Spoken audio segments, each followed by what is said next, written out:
بتقول لي ينفع اعمل 100 جرام من اللحمه؟ قلت لها ايوه طبعا ينفع، ده كويس اللي انتوا بتجيبوا لحمه. تعال اقول لك انا قلت لها هتعمل ايه وازاي. بس قبل اي حاجه صلي على الحبيب، قلبك يطيب، اعملي لايك وقولي رايك في الكومنتات، ويلا بينا نعمل ال 100 جرام ولا ال 150 جرام لحمه. جبت مخصوص اللحمه وقسمتها وعملت منها الكيس الصغير ده عشان اطلع منه اكله تسد معانا في اليوم.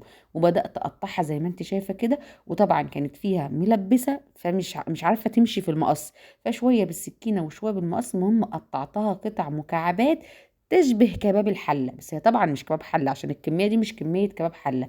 قصادها حطيت بصلتين تقريبا نفس عدد جرامات اللحمه اللي هما 100 جرام او 150 جرام. وكل كيس هعمله معاها من المكرونه، كل كيس مكرونه هياخد طماطميتين وقرن فلفل. بما اني كنت عامله 3 اكياس فهحط 6 قرون، 3 قرون فلفل وست طماطميه. تمام كده يا ست الكل، صلي على الحبيب، قلبك يطيب. هنا التليفون كان هيقع، حاولت اظبطه بسرعه كده، خليكم معايا ما تروحوش في حته. جبت الطاسه، حطيت فيها معلقتين زيت كبار يسخنوا، وعايزاهم يسخنوا قوي، وهنزل باللحمه. كنت هولع في الشقه، الحمد لله جت سليمه بس تمام. خدت اللحمه صدمه وحطيت ملح وفلفل بس زي ما انت شايفه كده. واول ما اديها تحميره على الناحيتين هنزل بالبصل المبشور او البصل اللي انا متقطعاه صغير بميته زي ما هو كده، ملح وفلفل واللحمه والبصل. مش هنحط توابل كتير خالص، هنكتفي بال 150 جرام لحمه. خدت لون كويس اهو، هقوم نازله بالبصل. برضو البصل هياخد لون، هنزل بفص توم. وكمان بقى لو عندك صويا صوص او دبس الرمان، انا كان عندي صويا صوص فحطيت معلقتين كبار من الصويا صوص، هيدوها نكهه ولون خطير. جربي تضيفيهم على الاكل هيعجبوكي جدا ان شاء الله. والصويا صوص ارخص من الرمان بالمناسبه، من دبس الرمان بالمناسبه. هقلب الصويا صوص مع البصل مع اللحمه وكله هيتنكه بكله.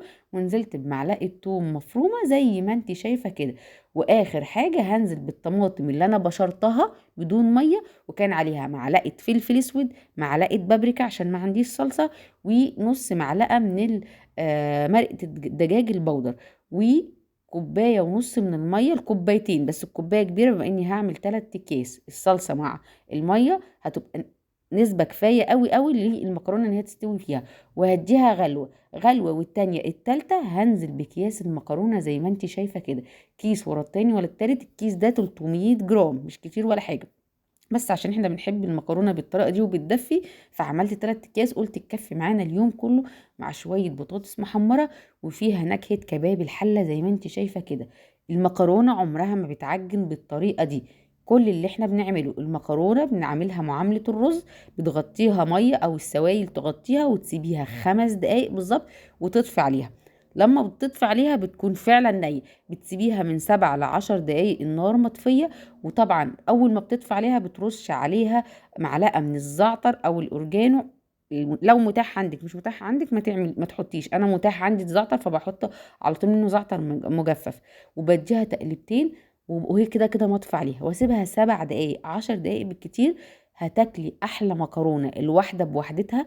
ريحه اللحمه فيها كانت اللهم بارك، كان فيها حته ملبسه برضو فدي زودت معايا التست والنكهه اللهم بارك. هنا بعد 10 دقايق بصي بقلبها يمين وشمال، ما اتكسرتش وما اتهرتش ومستويه زي ما قال الكتاب.